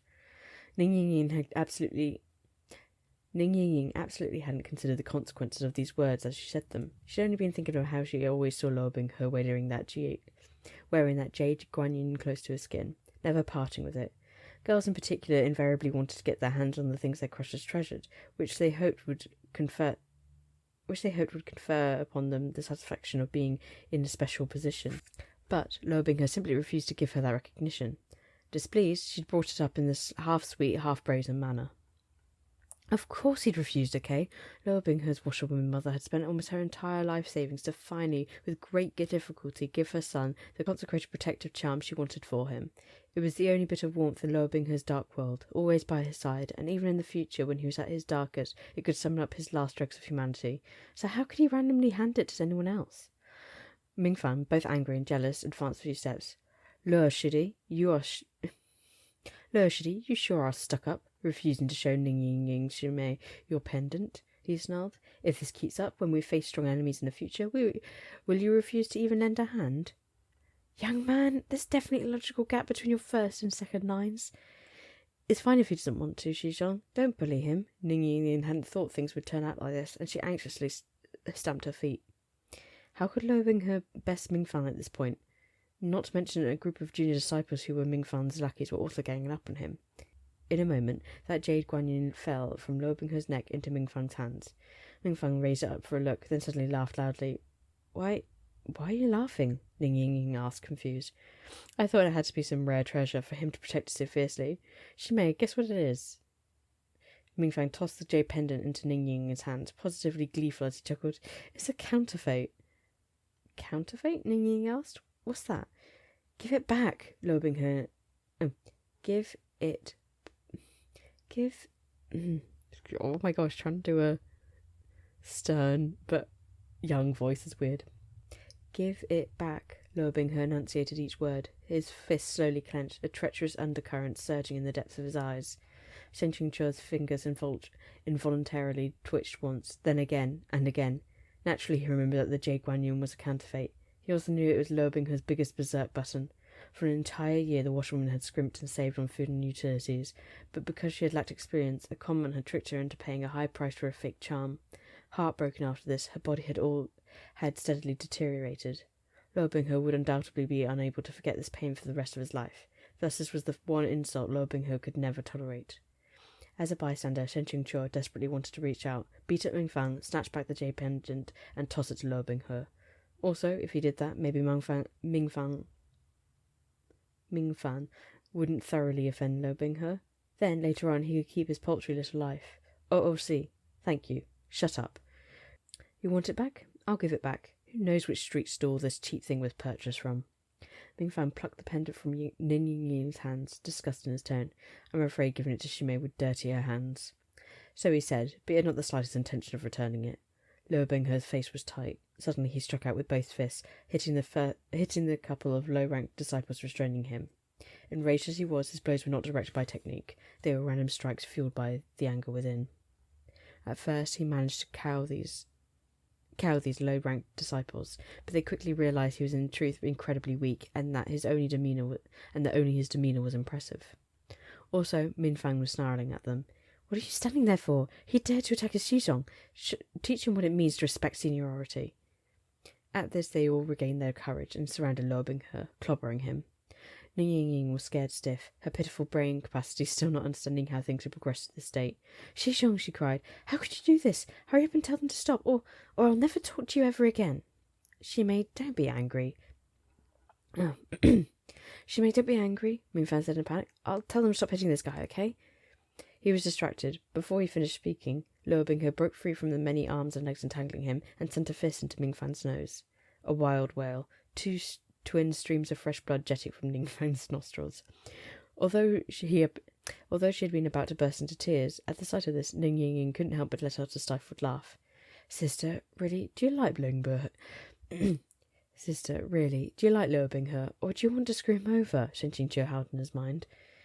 Before this point, Mingfang might feasibly have let Lo Binghe go, but now that he'd been humiliated in front of his crush, he couldn't back down, no matter what. The two boys twisted into a fighting heap, but no matter how exceptional Lo Binghe's talent, he was still young, and he hadn't been cultivating with proper instruction. It was, for the most part, a one-sided beatdown. Yet Lo Binghe remained silent, teeth clenched. Shen Qingchuo wanted desperately to intervene, but the system exploded with a terrifying cascade of alarms. Severe OOC, severe OOC, severe OOC. Important things must be repeated 3 times. In this situation, Shen Qingchuo would choose to smile. He would watch from the sidelines, hands in his sleeves, or personally beat Lo Binghe himself. Was it really going to make him look on while a child was being abused? This really was too much. Even so, Shin Ching-chor couldn't afford to take risks. While he was anxiously fretting, a compromise suddenly came to him. The Sangchung mountain sect had a minor technique, plucking leaves, flying flowers. At a glance, it wasn't very useful, just aesthetic and interesting. The novel had described how Lo Bing-he had used the technique to win the Ents woman's affections. As Shen Qingchu had, since his arrival, been furiously reviewing various manuals, he had also recently seen a description of it. He plucked a nearby leaf and channeled a touch of spiritual power into it. The first time he channeled too much, the leaf couldn't withstand his power and instantly split into several pieces. He succeeded the second time, held the leaf between his fingertips, and gently blew, letting go. The leaf shot towards Mingfan like an airborne knife. As Mingfan's long, horrible scream split the air, Shen Qingchu shook out his hand and wiped a bead of sweat from his forehead. No wonder they had said that to an expert even a flower or tree could be used to hurt people. But he hadn't killed Mingfan just now, right? Lo Bing-he had suffered quite a few punches and kicks, but suddenly it was Mingfan who staggered backward. Lo Bing-he looked up. Fresh blood dripped from his forehead past his eyes, but he hadn't expected to see Mingfan stretching out his own hand, palm also covered in blood. Mingfan stared in disbelief. You dare use a knife? You dare to use a knife? Due to its fierceness, Ning Ying hadn't risked coming close to their fight, but now she hurried to throw herself between the two. No, our lord didn't use a knife. It wasn't him. Lo Bing-he also had no idea what happened. He closed his mouth tightly and tried to clean the blood from his face. Did you see clearly? Was he holding a knife? Mingfan interrogated the other disciples as blood seeped out of his back, like he'd been cut with the edge of a sword. The disciples looked around at each other in complete disarray, some shaking their heads, some nodding. Mingfan was a spoiled and pampered young master, and he never had suffered this level of physical pain. The sight of his own hand covered with blood sent panic surging through his heart. The puzzling thing was that there was no evidence of a weapon either on the ground or on Lo Bing-he's slender person. It couldn't have vanished into thin air, right? Shen Qingchu held his breath. His vision suddenly flashed red, and a huge line of floating text popped up before him in a blood-red eye-catching as it was bone-chilling. Violation. OOC. B points, -10. Current B points, 90. Shen Qingchu released his breath, relieved. He'd been prepared for a deduction in the realm of 50, or even to lose everything. Only 10 was much better than he'd thought. I love the fact that he was ready to risk literally dying on the fact that he couldn't bear to watch Lo Bing-he being beaten up because he's a child. And, like, wow. Because I understand the whole, he thought maybe he'd lose half the points or something, but no, he considered the fact that he might lose everything. What a risky move to pull. He'd take the loss for now. There would be future chances to earn those points back. Then, shortly after he let out that breath, Mingfan pointed to Lo Bing-he and yelled, "Get him!" Shen Qingchu nearly vomited a mouthful of blood straight from his chest. The gang of disciples heard the order and tackled Lo Bing-he. Shen Qingchu unconsciously tore off a nearby handful of leaves and sent them all singing through the air. Again, he can't help, so Shen Yuan can't help but take action upon seeing Lo Bing-he being beaten. And it's kind of like, well, he mentioned before, as like his protagonist aura, he's got that kind of everyone wants to like him, thinks he's attractive or like pretty or whatever, and wants to do good to him. Apart from the fact that, they say that, but then there's also the villains and the disciples who are actively going against him because they recognise that, like, he's popular with girls already and things like that. But it's so interesting that he does all this stuff really unconsciously. It's just, he just acts on it. There we go. He regretted it as soon as they left his hand. The fuck am I doing? No matter what happens, Lo Bing-he is the magnificent male lead. It's not like he's never been ganged up on before. Like they could beat him to death. Like hell you need to worry yourself. He might have gotten away with the first interference, but now? Fantastic. Even an idiot would notice something was off. Numerous disciples were splattered with blood. They anxiously gathered around Mingfan, no longer daring to gang up on Lo Bing-he. Shizhong, what's going on? Shizhong, I've also been cut. Mingfan's face was green and white. Only after a long moment to yell out, "Go!" Leading his group of lackeys, all covering their backs and holding their arms, he frantically withdrew. They truly came like the wind and left like it too. Only Ning Ying Ying remained, standing there dumbly for a while. Then she shouted, "Alua, were you the one who sent them running just now?" Luo Binghe shook his head, expression gloomy. He stood up, straightening with difficulty. Then he bent down again with a tense look, searching the ground for something, turning over fallen leaves, dry twigs, and mud this way and that, over and over again. Shen Qingque knew what he was looking for. Naturally, it was that jade pendant, which had been lost in the confusion. He saw it, clear as day. Before fighting, Mingfan had swung it out his arm, and as he did, the pendant's red string had snagged on a branch high above their heads. But Shen Qingque couldn't point that out. Also, just after he'd sent the leaves flying, he'd heard that heart-shattering system scream. Violation, OOC, B points, -10, times 6, current B points, 30. In an instant he'd fallen below a passing grade, so 1 leaf equals 10 points. Don't use such simple, crude arithmetic. Ning Ying Ying didn't dare speak. After all, she had caused this entire affair. If not for her big mouth, Luo Binghe would never have suffered a beating, and on top of that, he'd lost his pendant for no good reason. She swiftly began to help Luo Binghe search. They, of course, remained empty-handed, even as it became dark. Luo Binghe stood dumbly in place, staring at the mess of the ground. They had overturned every speck of dirt in sight, but still they hadn't found it. "Alors, if we can't find it, let's just let it be," said Ning Ying, a little frightened to see him so dazed now of his mind. She took his hand. "I'm sorry, I'll buy you another one later, all right?" Luo Binghe paid her no heed. He slowly withdrew his hand and walked towards the forest edge, head lowered. Ning Ying Ying hurried after him. Shen Qingque was truly impressed with himself. These 2 children had searched for an entire afternoon, and he'd actually gone and watched the whole time. How could he explain that to himself? Other than to say he had too much fucking time on his hands? He waited until they had gone a good distance, then finally emerged from his hiding place. He raised his head and looked about, then tapped his foot on the ground. In that moment he experienced what it meant to have a body as light as a swallow, and with great ease he rose and plucked that jade pendant from where it was caught in a branch. In truth, Shen Qingque wanted to secretly return it to Luo Binghe, but he was now familiar with the system's rules. That would definitely count as a violation. He didn't have any B points to squander. After some thought, Shen Qingque decided to keep it for the time being. Maybe later this jade pendant would be of great use. For example, perhaps during a critical moment when his fate hung by a thread, he could bargain it in exchange for his life. Shen Qingque gave this possibility serious consideration. Right then, a line of green text with a pronounced 3D effect jumped into view. Congratulations. Obtained key item. Fake Jade Guan, ×1. For changing the storyline, Shen Qingque IQ plus 100. Current B points, 130. Please continue to work hard. All the points that had just been deducted were not only restored, but he even got more. On top of that, given the influence this Jade Guanyin had on Luo Binghe, it was definitely a high-level item, and it could be used to preserve his life. What a happy surprise! A rush of satisfaction flowed through Shen Qingque, cleansing him of the gloom that had set in while he crouched in the dark for a whole afternoon. At this moment, even the system's eminently punchable Google Translate-like voice was melodious beyond compare. Meanwhile, outside the forest, Luo Binghe had already left the back of the mountain, and he slowly unclenched his fist. Lying in his palm was a whole green leaf. Its edges were sharp and stained with blood. In the days of Shen Qingque's recuperation following his awakening from that inexplicable fever, Yue Qingyang came to visit him many times. As the sect leader of the world's foremost major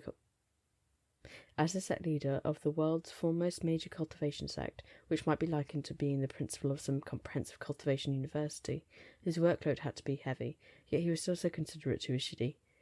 As a stranger in a strange land, Shen Qingque practically wanted to shed tears of gratitude. That the original flavour had actually turned on such a kind superior, and the fact he calls him his original flavour, that the original flavour had actually turned on such a kind superior and fellow disciple, that he had breached their brotherly covenant just like that. It just made clear how much of a scumbag he was. Now that Shidi has rested for several days, has your health improved? Yue Qingyang asked, his eyes full of earnest concern as he held one of the bamboo house's porcelain tea bowls.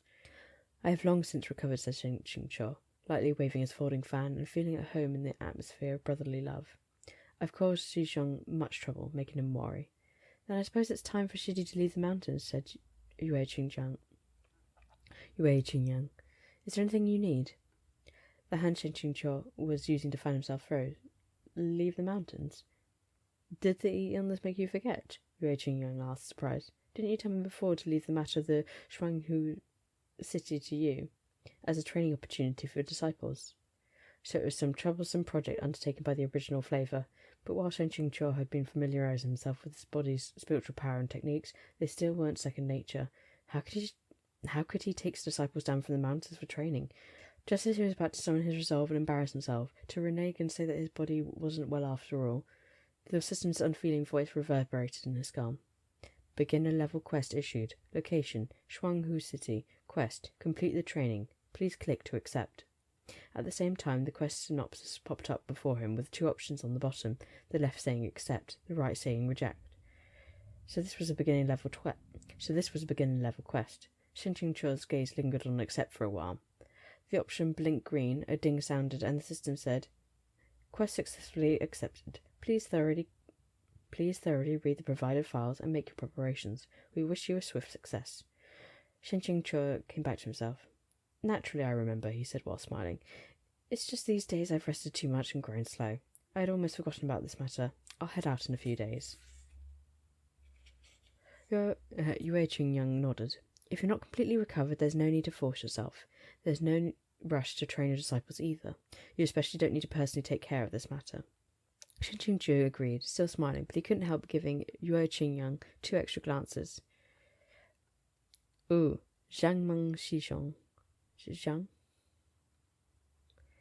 Zhangman Shishong, your current role is getting a bit too much like a quest-giving NPC. All affairs on Qingjing Peak, whether large or small, were handed to and looked after by Shen Qingqiu's trusted subordinate Mingfang. Shen Qingqiu had discovered that in matters that didn't involve a certain protagonist, Mingfang was surprisingly efficient and intelligent. They were able to set out the following day. Before leaving Qingjing Peak, Shen Qingqiu briefly inspected his appearance. Teal robes, loose sash, sword at left hip, fan in right hand, elegant, cultured, reliable, graceful, a properly otherworldly being. In short, absolutely not OOC. Perfect. At the bottom of the long 100-step stone stairway, waiting by the mountain gates, was the carriage prepared for Shen Qingqiu, as well as a collection of horses for his accompanying disciples. "Are you kidding?" Shen Qingqiu muttered in his head. "In the end, this is still a cultivation setting. Why aren't we flying on swords?" "Even in a magical setting like Harry Potter, not every wizard goes out riding brooms," the system coolly replied. "It would be too conspicuous." "You sure are knowledgeable," Shen Qingqiu muttered. "Did you do business over at Harry Potter's before?" The system typed out the giant line of hovering symbols. Ellipsis. In all these years of the system's operation, Shen Qingqiu might have been the first person bored enough to act so familiar with it, let alone to fuck around with it. On the other hand, if he thought about it, this setup made sense. This trip down the mountains was for the sake of training, and the majority of these disciples were young and lacked experience. They hadn't even claimed their personal swords yet. According to the traditions of Tsangchong Mountain Sect, only once a disciple's cultivation reached a certain stage could they go to Wangjiang Peak, one of the 12 peaks, to pick a suitable blade. Though it was said that the person picked the sword, in truth, the sword also picked the person. If a person with subpar talent insisted on taking a top-class sword capable of condensing spiritual energy collected from the heavens and earth, it would be the equivalent of a beautiful woman marrying an ugly man or arranging fresh flowers and cow dung. As you can imagine, the sword would be entirely unwilling. Luo Binghe's real golden finger was only activated when he came upon his own personal sword, the mystical Shin Mo. Shen Qingqiu entered the carriage. Its appearance wasn't especially ornate, but the interior was both spacious and comfortable, and a small incense burner faintly smoldered within. Once he sat, Shen Qingqiu had a sudden premonition that something wasn't quite right. He abruptly poked out his fan and raised it to lift the curtains. The second he looked outside, he felt he should have been struck blind by the sight. No wonder he thought that the silhouette hurrying back and forth around the carriage seemed familiar. The person everyone was ordering around to do miscellaneous tasks was none other than the great male lead, Luo Binghe. Just then, Luo Binghe hauled the last item into the carriage, a white jade chessboard that was mandatory luggage on all of Shen Qingqiu's trips, though it usually went unused. He raised his head to see Shen Qingqiu observing him with a complicated expression and jolted slightly. Respectfully, he said, "Shijun." The injuries Lo Bing-he had received from Shen Qingchu's pre-fever discipline were just about healed. The bruises on his face had vanished, and one could finally clearly see what he looked like. Even though he was young, his features still soft and immature, no degree of youth could conceal the handsome grace from within him. On top of that, he walked and moved with a shining air. Who would ever guess that this Qingjing Peak's most miserable flower bud, which had been ravaged by wind and rain? Who would ever guess that this was Qingjing Peak's most miserable flower bud, which had been ravaged by wind and rain for many years? Although Lo Bing-he was doing the rough work of moving luggage and equipment, his attitude was meticulous. It was hard not to be moved by that earnest and focused bearing. It was especially hard for Shen Qingchu, who had already had some fondness for this male lead. He was, indeed, very fond of this ruthlessly decisive protagonist, who was so clear-cut with who deserved his kindness and who his hatred. After staring for a moment, Shen Qingchu made an "oh" sound, then pulled back his fan, dropping the curtains. It had to be said, the male lead was inescapably the male lead, even with how downtrodden this kid was. With no history, no prospects, nor parents to love him, it was no wonder there were still so many first, second, third, and fourth female leads ready to hang off his every word, trail in his wake, and otherwise throw themselves at him. Good looks were the true way of the world. This also explained why there was always some cannon fodder or other who found him an eyesore, and who wanted to vent by beating him until his head looked like a pig's. Then something else occurred to Shen Qingchu. That's not right. If the total number of travelling disciples, including Lo Bing-he, was 10, and there were only 9 horses, then weren't they missing one? All right, even if he'd thought with his toes,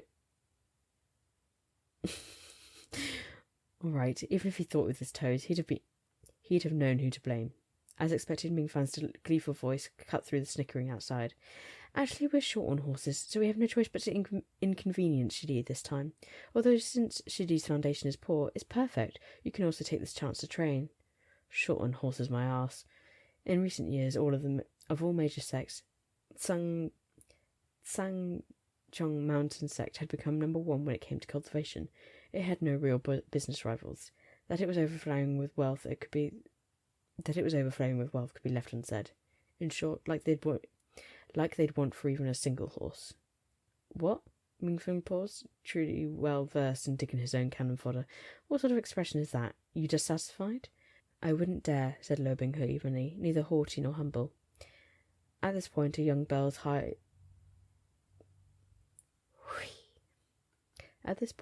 girl's bell-like laugh cut the air. Ning Ying Ying had arrived. Shishim, what are you two talking about? Shen Qingchu held his forehead. Really, young lady, your timing. Ning Ying was a powerful catalyst in the continued worsening of Ming Fan's and Lo Bing-he's relationship. Whenever she appeared, Lo Bing-he was in for no shortage of suffering, and Ming Fan was in for an equal amount of personal grave-digging. Once again, Shen Qingchu tentatively lifted the carriage curtains a little, dithering over whether he should speak. As expected, he beheld Ning Ying Ying excitedly raising her hand. Alors, not enough horses? Come ride with me. She really does bring a lot of hatred down on Lo Bing-he.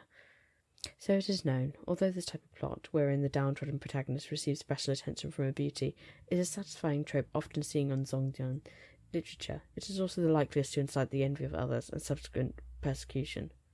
In this moment, if Lo Bing-he accepted Ning Ying Ying's suggestion, he could forget about getting any peace on this trip. Shen Qingchu could no longer sit by and bear it. Ying Ying, don't make a fuss. Men and women mustn't be too intimate. No matter how close you are with your shiddy, there ought to be limits. Ming Fan, we're dawdling. Why haven't we set out yet? Ming Fan was overjoyed, no doubt thinking, Shishin and I are on the same page. He hastily urged the group to depart. Ning Ying Ying pouted but said nothing. That little skit over for now. Shen Qingchu let his mind wander from it and returned to silently reading the files spread out on his system desk. This trip wasn't to commemorate the first plotline to take him down the mountain. It was, most importantly, concerned with a beginner-level quest that would determine whether he could unfreeze the OOC function. Shen Qingchu couldn't afford to treat it with anything but the utmost seriousness. The file described the location, a small city several tens of kilometres away from Sangchong Mountain sect. Recently, a number of murders had occurred within it. Already, 9 people were dead. I forgot to mention this earlier when he accepted the mission. But it was another interesting choice to make in the donghua. I think like they really were going for, even though like this is like a comedy, like they were really upping the comedy and the fact that like Shen Yuan just wanted to reject the quest, but then was forced to do it. He didn't have the option to actually reject it. It was just like a fake option. It's kind of like the what do you call it, kind of the illusion of choice. But in this one, he actually accepted. Like I do slightly prefer the novel's version of Shen Yuan because I think he shows his intelligence a bit more than the donghua. But the donghua, he's so funny. I love everything. Like I love how he speaks. I love how his reactions to stuff. I really really love him. But it's he's ever so slightly kind of, although he's swearing in his head and everything, cussing, everything going on, like his thought process is still a little bit smarter in the novel than in the donghua, I think. Just like off the fact that he was actually wanting to accept the quest, knowing that when he does quests then he'd get points and be able to like control or better control, you know, what's happening in the story. So it shows a bit of like foresight rather than like in the donghua when he was like trying to reject the mission when actually it was an easy mission to accept. Every victim shared a common fate. The skin on their body had been completely Every victim shared a common fate. The skin on their body had been completely, meticulously peeled off from head to toe, and with perfect precision. Ooh, that's why that tripped me up. It's prefect precision. There we go. Small error. From head to toe and with perfect precision, as if the skin had never been attached to the deceased body at all. It was enough to horrify anyone. Therefore, the murderer had come to be known as the Skinner Demon. The Skinner Demon's chosen victims were all young, beautiful women. Therefore, in Shuanghu City, every family with daughters, wives, or concubines shut and locked their doors the moment night fell. Despite this, they had been unable to stop the Skinner Demon from coming and going as it pleased. A succession of 9 horrible deaths, yet the officials had no idea what to do. The city's people were in a state of panic. There were even rumours that it was the work of a ghost. Otherwise, how could the culprit come and go without a trace? Several influential families had met together and at last decided to send someone to Sangchong mountain sect to plead for assistance from the immortal cultivators. Shen Qingqiu had already read this information multiple times, but no matter how many times he read it, it wasn't the least bit helpful. The hell is the Skinner Demon? Never heard of it. Is this a newly added plotline or a hidden one? Is it dangerous? Is it strong? Am I even going to be able to deal with it? This isn't what we agreed to. In response to these questions, the system said, "What isn't? You were once a novel reader. Novels are a type of artistic creation, and in any artistic creation, there are always decisions that must be made and things that must be left out. Now that you've become part of this world, you naturally have to experience everything yourself, regardless of importance. You must follow every plotline to the very end, even ones omitted from the original work." Shen Qingqiu had no say in any of it. As such, he had diligently trained for numerous days, single-mindedly seeking to make his abilities second nature, lest he croak at the hands of some no-name monster before he ever had the chance to die beneath the male leader's feet, like a general passing away before his first victory. Luo Binghe was still outside, so at no moment did Shen Qingqiu dare to relax his vigil.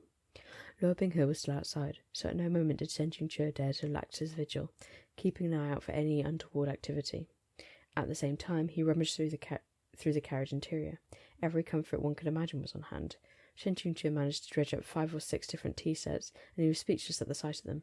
No matter that in his past life he could have counted as a wealthy second gen, he still hadn't been this pointlessly indulgent in his pursuit of first world affluenza, okay? At this time, a wave of cackles rolled in from outside the carriage. He swept a glance outside.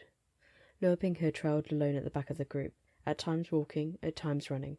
From time to time, horses encircled him, purposely kicking up a cloud of dust until he was filthy and caked with it. Shen Qingqiu couldn't help clutching the handle of his fan, knuckles itching faintly. This was only a book, and all the people were constructs, imaginary characters. Logically, Shen Qingqiu was very clear on this fact, but when a character was actually being taunted and bullied right before his eyes, it was just flat out unrealistic to expect him to be completely unmoved. Having attempted to dissuade him several times to no avail, Ning Yingying finally realised her interference only made things worse. She anxiously urged her horse towards the carriage and called out, "Shizhen, the Xizhong! Look at them!" "What about them?" Shen Qingqiu asked placidly. Though his heart was moved, he didn't show it.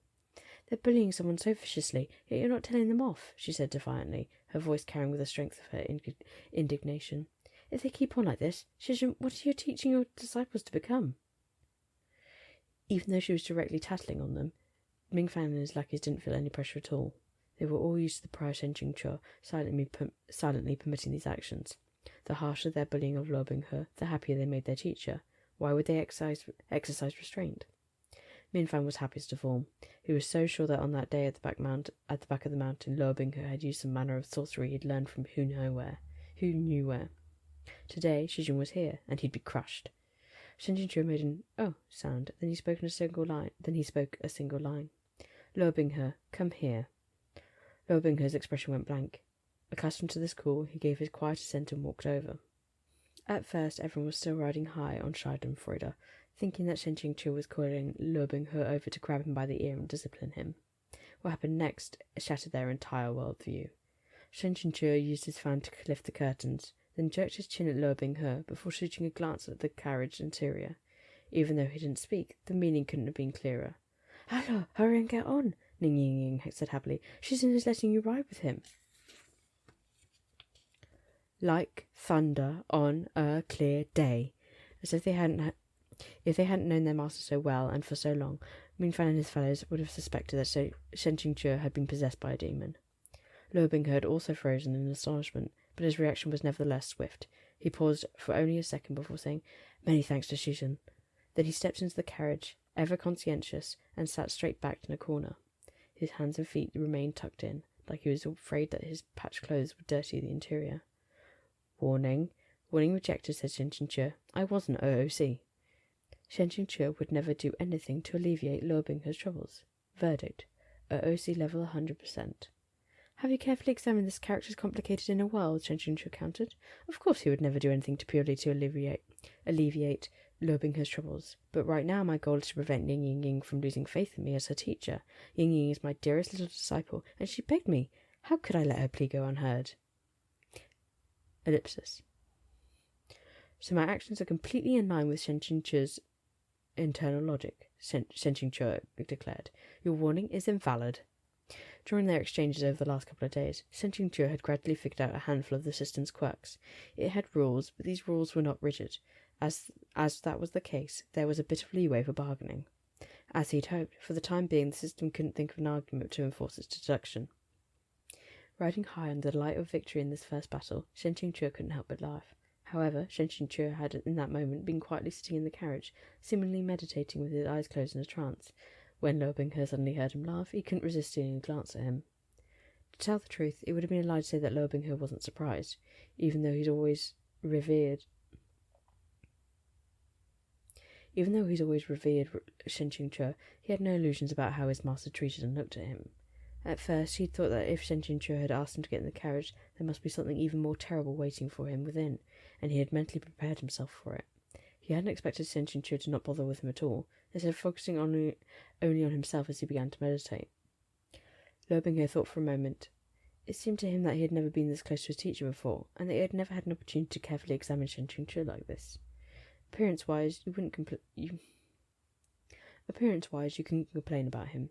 Perhaps Shenjing Chur couldn't qualify as supremely beautiful, but he was certainly good-looking, and you wouldn't tire of looking at him. The profile of his face, in three-quarter view, seemed to have been carved by creeks and mountain springs, and when not fixed in a cold scowl, it became gentle and bright. As soon as Shenjing Chur opened his eyes, he found Lo Binghe staring at him. He saw a glimpse of the future Lo Binghe's unique grace, that of eyes like cold stars, a soft and radiant smile, with muted words and quiet laughter. Lo Binghe had been caught red-handed, and right as he was struck, lost what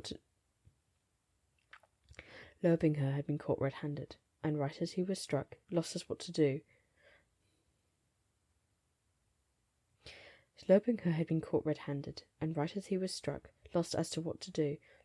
Shenjing Chur smiled at him. I adore this scene so much in the Donghua. I was so happy about it, and oh my god,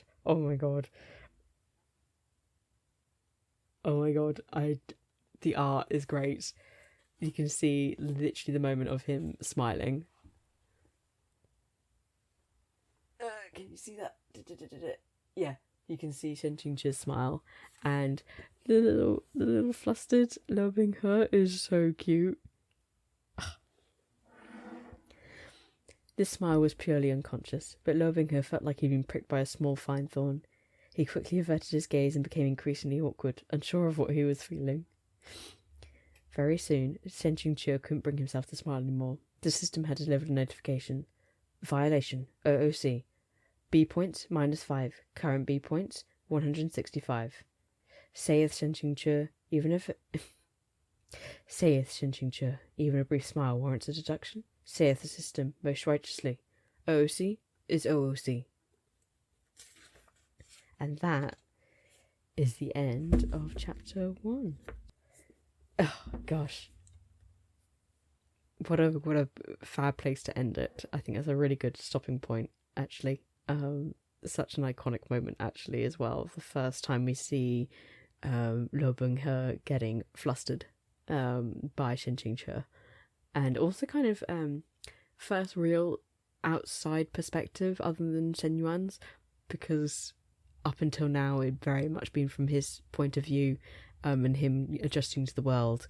I think very, like, if there was kind of hints at other people's perspective, it's only for a line or two, whereas that was like a decent amount where we were actually exploring a little bit into Lo Binghe's actual mind, and rather than Shen Yuan's kind of not anticipation, Shen Yuan's opinion of what he'd be thinking, kind of like an interpretation of what Lo Binghe was actually thinking. It actually feels great to be reading again. I don't know. I've missed reading Mo Zhuang Tongzhu's work. I'm very excited because I can't remember what episode you got up to when, like, in the Donghua this was like either two or three covered this far. Like, I was impressed by the Donghua of how quickly they covered things. Like, it was, and without feeling too rushed as well. They managed to do like the right kind of pacing. And only a shame that so far we haven't managed to get any further with the Donghua. But no, I'm not going to say much. I'm just excited to keep going. I assume I will look at the chapter titles for this book because I have read them at one point. So the next one's just called Mission. So I assume it'll be focused on the Skinner demon mission, and what goes down there. Oh, I'm already so excited because in my memories of the novel, I just remember being obsessed with Lo Binghe getting flustered by Shen Qingqi, and we've got another iconic kind of scene coming up for that, and I'm really getting excited reading into this again. I don't know if anyone will particularly enjoy this or not, so it will be a bit of an experiment. From this test for the first chapter, I definitely think it's unlikely that I will do streams of reading, just because I like the freedom to be able to retake without feeling like I'm annoying people. Like, people don't have to keep hearing my retakes when I like finish rereading a sentence in the tone which I think actually suits it better, or me practicing or having a go at different like pronunciations of Chinese and English words. So hopefully it feels a bit more coherent rather than, I mean, maybe you'd like to hear me stumbling around, but in terms of my confidence, I do not have the confidence to read live to people at the moment. So I think it very much will stay as I will record episodes and then edit them and then post them. I think I will, unlike my like reaction series, I will just upload it to Patreon and YouTube at the same time, or I will upload it straight to YouTube rather than making it Patreon first, just because I'm not going to edit down these. I will make them like full novel, so I won't be cutting out scenes or anything like that.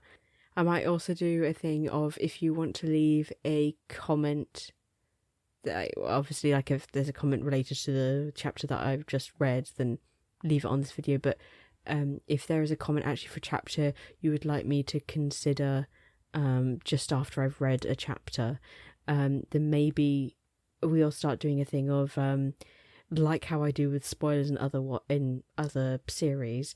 If you put at the start of your comment in bold spoiler or question for future reading session, and then say which chapter it's in, and I'm talking about the like the novel chapter numbers. So that was chapter 1, which covered 1 to 5, chapters 1 to 5 from the serial, from the web novel online translation version. If we do it like that, then if you do have any kind of things you want me to immediately consider and maybe discuss, you could do that. Yeah, no, just excited to get back into this series. Because of the Donghua, I am more familiar with the start of the story. In my head, it's been like kind of, yeah, it's more familiar than the latter half, especially since I stopped partway through. So I'm kind of excited to kind of get back into the feeling of it and kind of immerse myself again in the story and then actually be able to enjoy the ending better, rather than me only like having to like going back a couple of chapters to read to catch up again. I'd rather just read coherently from start to end. Yeah, so I don't know when this will go up. Hopefully not a huge amount of editing. It might be a little bit easier, so it might be soon, it might not be. This was quite a long reading session. I know I spoke for quite a lot at the start, and there were a couple of times I stopped as well, but I might try and keep them closer to kind of 1.5 hours, which might be closer to 30 to 40 pages rather than 60. So maybe in the next one, it would be like chapter 2 part 1, if there is a good stopping place. If there isn't, I just want to keep reading, maybe I will. But it might be that I split each chapter up into half, depending on like how much time I've got. But yeah, otherwise, I hope you enjoyed. I hope my voice doesn't sound too awful. It is still recovering. I also hope like my pronunciation, my stumbling, etc., hasn't put you off. No offense taken if you know you had a go at watching this and don't really fancy listening to me read the rest of it. But it's here if you want it. And it would be really nice to know if you'd be interested in me reading The Husky and His White Cat Susan, as well as Case Files of Julia Richard, which is a bit of a different kind of, obviously because these are Danmei, and like Shanjia, etc. And Case Files of Julia Richard is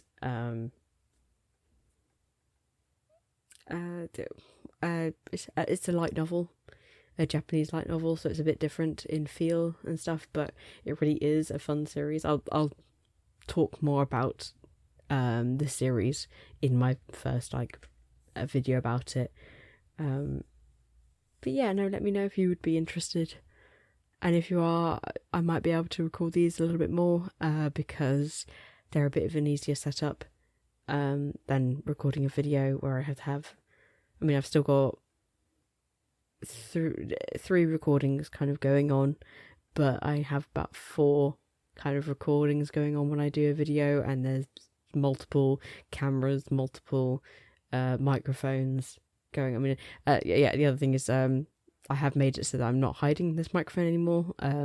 In my last few reactions, it has been there, it's been just off to the side, so you'd have been barely able to see it, but it was there.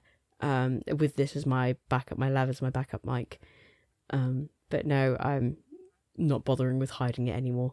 But hopefully the quality's a lot better since I started using it. And I think especially important when doing readings as well, when you're just having to listen to me. Yeah, no, sorry, this is really awkward. It's now very late, so I'm trying to keep my voice a bit lower. And this is the first time I've done anything like this, so a little bit nervous. But hopefully I will see you all again soon in my next reading of Scum Villain's Self-Saving System. Until the next time, bye bye.